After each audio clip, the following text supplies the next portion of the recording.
Imagine the unimaginable. After months of escalating tensions in Ukraine, Russian President Vladimir Putin makes a decision that changes everything.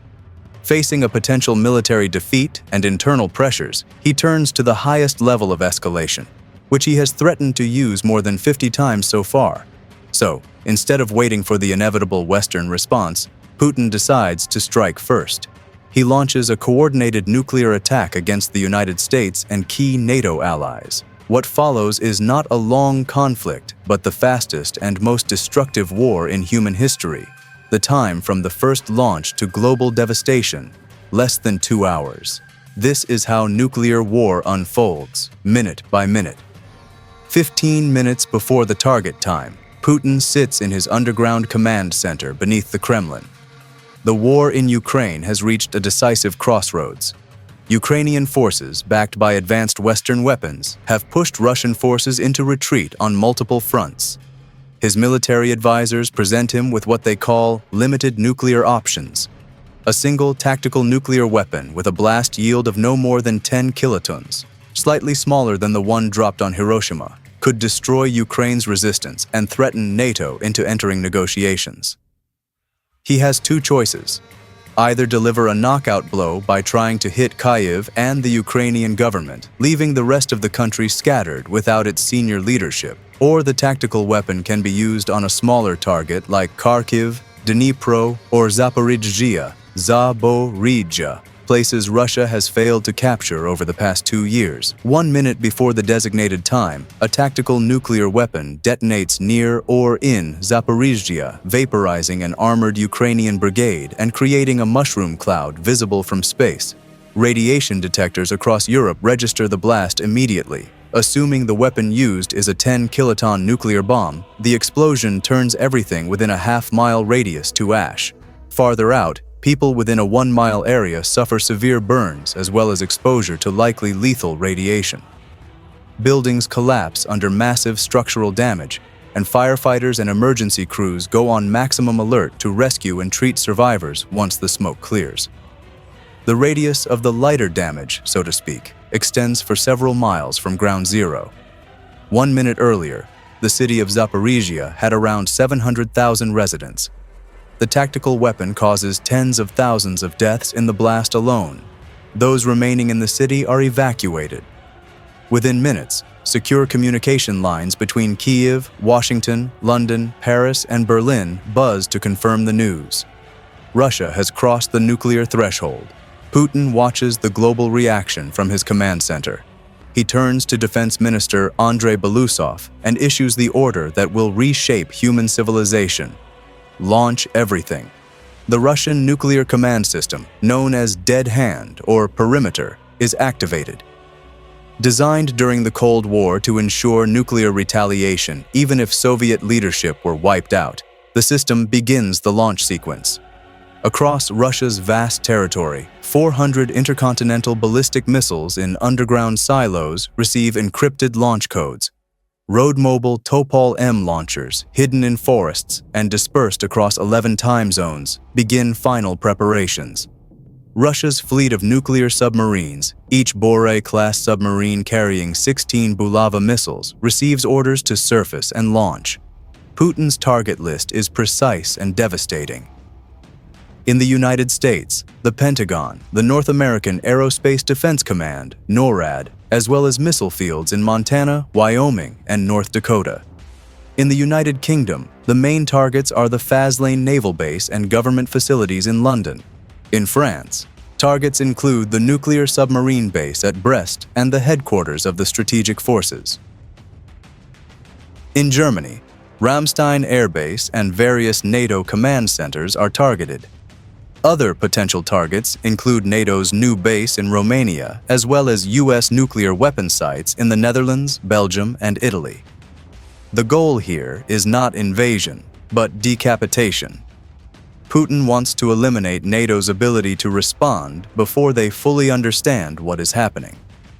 At 0 hour, just 60 seconds after Putin gives the order, the first Russian intercontinental ballistic missiles ignite in their silos. The launch is detected almost immediately. The U.S. Space-Based Infrared System, SBIR's, early warning satellites, positioned 22,000 miles above Earth in geosynchronous orbit, pick up the hot exhaust signatures of the missiles. Within seconds, automated systems at Peterson Space Force Base in Colorado received the alert. The message is simple and terrifying. Russia has launched multiple intercontinental ballistic missiles, and the first phase of their near-orbital flight around Earth has begun. In the second minute after launch, a call reaches President Donald Trump in the Oval Office. Because of the time difference, a midday launch in Russia means it is morning in Washington, D.C. NORAD's commander speaks in a steady but urgent voice. "Mr. President, we have confirmed launches of intercontinental ballistic missiles from multiple sites across Russia. Estimated time to impact on the continental United States is 28 minutes. We assess this to be a coordinated first strike." Trump has the authority to order a nuclear response under the Launch on Warning Doctrine. He does not need Congress's approval. He does not need to consult allies. The presidential emergency satchel, known as the nuclear football, containing America's launch codes, is brought to him immediately. The president must now decide whether to end civilization as we know it, and he has less than 28 minutes to decide. In the fourth minute after the Russian launch, an even more urgent threat appears from beneath the waves. Russia's Borei-class submarines, positioned a few hundred miles off the American coastline, begin launching their Bulava missiles. These submarine-launched ballistic missiles, SLBMs, need to travel only 1,931 kilometers instead of another 6,000 to 10,000 to reach land. The shorter distance also means the flight time to Washington, D.C. is drastically reduced. At Peterson Space Force Base, the threat assessment is updated in real time. 150 intercontinental ballistic missiles have been launched from Russian silos. 64 submarine-launched ballistic missiles have been launched. Estimated targets include dozens of American cities and military installations and dozens more targets across Europe. The ICBMs headed for Europe will take roughly an additional 10 minutes before they enter their terminal phase and begin deploying their warheads. The submarine-launched missiles are on nearly the same countdown. But wait. Doesn't the United States have a way to try to intercept the missiles before they reach the U.S.? In theory, yes. There is the American Mid-Course Defense System, known as Ground-Based Mid-Course Defense, GMD. Essentially, the GMD system uses a smaller interceptor missile that homes in on its target using a suite of sensors. If GMD interceptors are launched within a few minutes after the ICBMs enter their second phase, the mid-course phase, they will fly their own near-orbital paths to try to intercept them. However, at the speeds and altitudes involved in ballistic flight, no technological capability can truly cope with what is about to happen. The best analogy analysts use to describe ballistic interception is trying to hit a bullet with a bullet, and both bullets are moving at hypersonic speeds. It is made worse by the fact that the GMD system does not have a stellar record. Because of limited testing and realistic training opportunities, there have only been 18 tests of the system since 1999.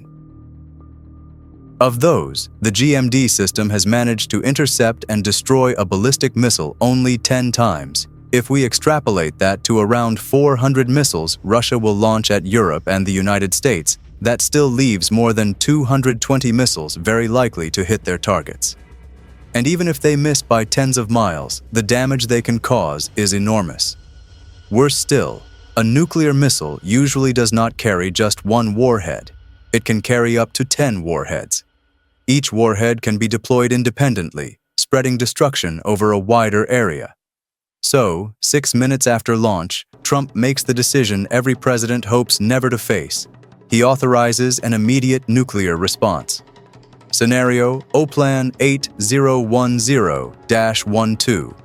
Strategic deterrence and force employment begins unfolding automatically.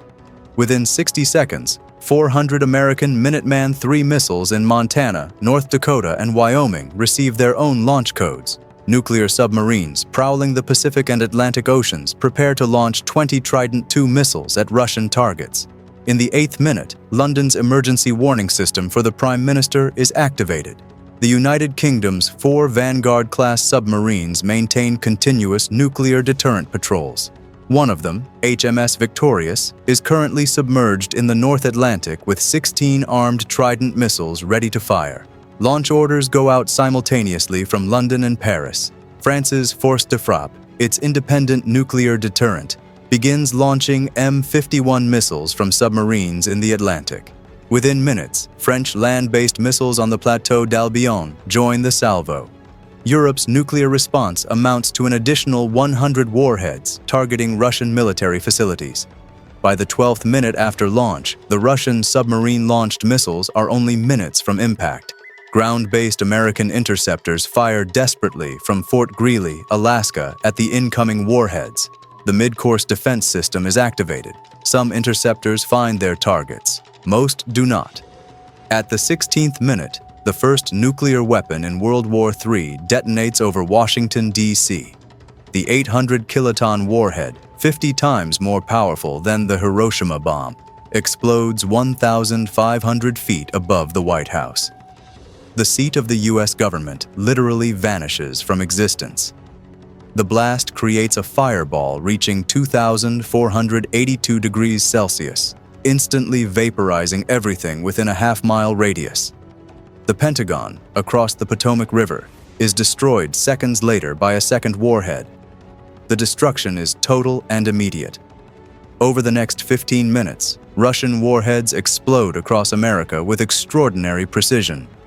Naval Station Norfolk, home of the U.S. Atlantic Fleet, is wiped out by a 100-kiloton blast.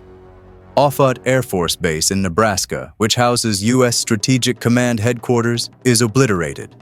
Malmstrom Air Force Base in Montana, which contains at least 50 Minuteman missiles, is destroyed before they can launch. In New York, a warhead aimed at the Brooklyn Navy Yard detonates over Lower Manhattan. 8 million people have 30 seconds to comprehend their fate before the shockwave reaches them. The death toll climbs sharply. Early estimates suggest that a large-scale attack on the most densely populated U.S. cities could cause millions of deaths from the blasts and resulting fires. At the same time, Russian missiles reach their European targets. London's financial district disappears as warheads rain down on the British capital. The blast wave flattens everything from Westminster to the Tower of London. In Paris, a missile aimed at the Élysée Palace misses by 3 miles, detonating over Montmartre. The resulting firestorm consumes 30 square miles of the city. The port of Hamburg, NATO's largest logistics hub in northern Europe, is erased by a warhead fired from a submarine in the Baltic Sea. Europe does not fare much better in trying to save lives. The entire continent lacks a reliable interception system, only a deterrence plan that has clearly failed, and a nuclear arsenal 5 times smaller than Russia's. By the 24th minute, America's Minuteman missiles, launched 18 minutes earlier, begin reaching their targets across Russia. However, because U.S. doctrine prohibits the use of nuclear weapons on purely civilian centers, the targets are strictly strategic. The first impact destroys the Plesetsk Cosmodrome, wiping out Russia's ability to launch reconnaissance satellites. The naval base at Severodvinsk, home to the construction of Russian nuclear submarines, disappears under a 335-kiloton blast. Anything not in a hardened shelter within 3 miles is turned to fragments. But the most destructive American strikes target Russia's nuclear arsenal itself. Road-mobile missile launchers hidden in the forests of Siberia are tracked by satellites and destroyed with precision strikes. Underground silos in the Kola Peninsula and across the Russian heartland are annihilated with maximum accuracy and impunity. By the 35th minute after the Russian launch, the first phase of destruction is complete. And if both Russia and the United States have committed to using all of their nuclear weapons before the other side can destroy them, we are looking at 3,400 nuclear warheads detonated or destroyed across the Northern Hemisphere. Russian missile silos are empty. Putin is likely hiding somewhere in a bunker. American command and control centers are smoking craters. Cities across Europe and the United States are burning, with millions dead and more dying. Then comes the knockout blow. The last French missiles launched from submarines detonate over the Kola Peninsula, wiping out the headquarters of Russia's Northern Fleet. The final British Trident missiles destroy the Pacific Fleet base at Vladivostok. The nuclear exchange is effectively over in less than an hour after the first nuclear weapon is used on Ukraine, but death is only just beginning. By the second hour of strikes, as mushroom clouds rise over dozens of cities, the scale of destruction becomes clear. Casualty estimates for a limited strike focusing on military targets rather than the largest population centers reach about 15 million. Electromagnetic pulses from high-altitude detonations have destroyed electronic systems over vast areas. Modern civilization, dependent on computer networks, GPS, and power grids, begins a slow collapse. But nuclear weapons do not kill only through blast and heat. By the 6th hour after the start of the nuclear war, radiation begins claiming victims among those who survived the initial explosions. Hospitals, damaged or destroyed themselves, cannot cope with hundreds of thousands of radiation casualties. Fires rage uncontrollably across the affected cities.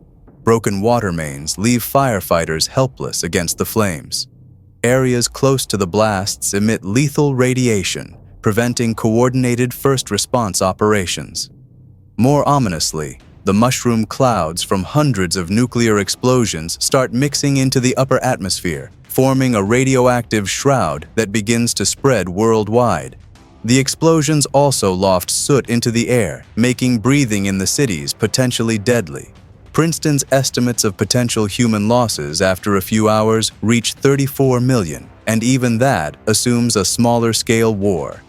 At this point, it is practically safe to say the war is over, but there is no winner. After 3 days, satellite images reveal the full extent of the destruction.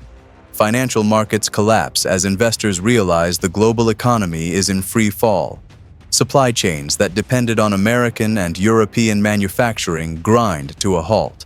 China closes its borders and begins stockpiling emergency food. India mobilizes its army to prevent refugee flows. South American countries declare neutrality and begin rationing fuel.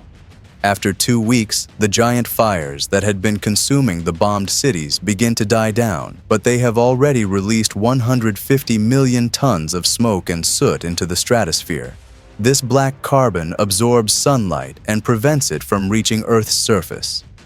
Grain exports from Ukraine and Russia, which used to feed 400 million people worldwide, have stopped. The global food supply, already disrupted by the collapse of transport networks, suffers its first major shock. Global grain reserves, which normally cover about 75 days, begin to run dangerously low. Within 6 months, global surface temperatures have already begun to drop, and the change is noticeable.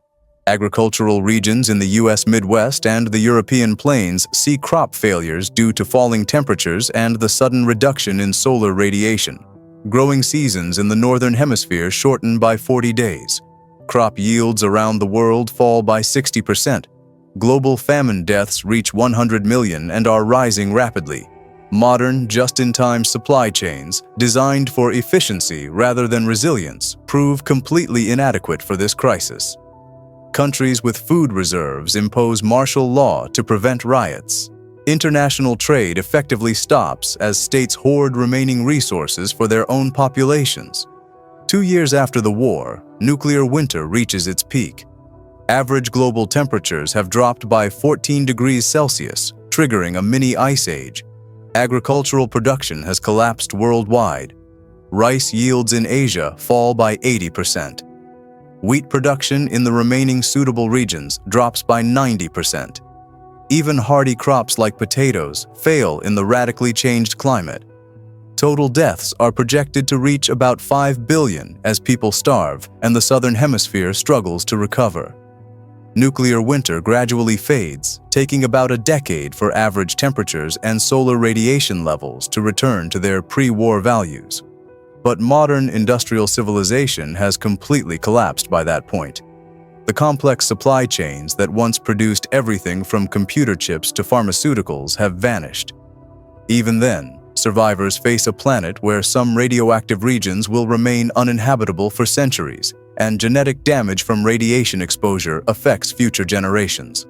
Biodiversity has collapsed as ecosystems failed during nuclear winter. Of course, this scenario is purely hypothetical, as neither side so far appears suicidal enough to launch an all-out nuclear war. Instead, the thought experiment illustrates the fundamental madness of nuclear war. Unlike conventional wars that can be fought and won or lost, there are no winners in a nuclear war between great powers. If Russia decided to deploy a tactical nuclear weapon on Ukraine, it is far more likely it would do so only to force Ukraine to surrender. That would probably compel NATO to respond with a conventional war. Russia would then withdraw, losing the war in Ukraine and returning the world to the status quo. Only twice so far have nuclear weapons been used to destroy cities in history, yet many more of these weapons still exist. Launch systems are operational. Command structures remain in place. All that prevents this scenario is the continued rationality of a handful of world leaders and the absence of a single catastrophic miscalculation. The nuclear arsenals built to keep the peace can, in 35 minutes, end human civilization. The only way to prevent this is for everyone to agree to dismantle these weapons and take them out of service completely. But as long as there is doubt that even one bad actor exists, the others cannot take the risk.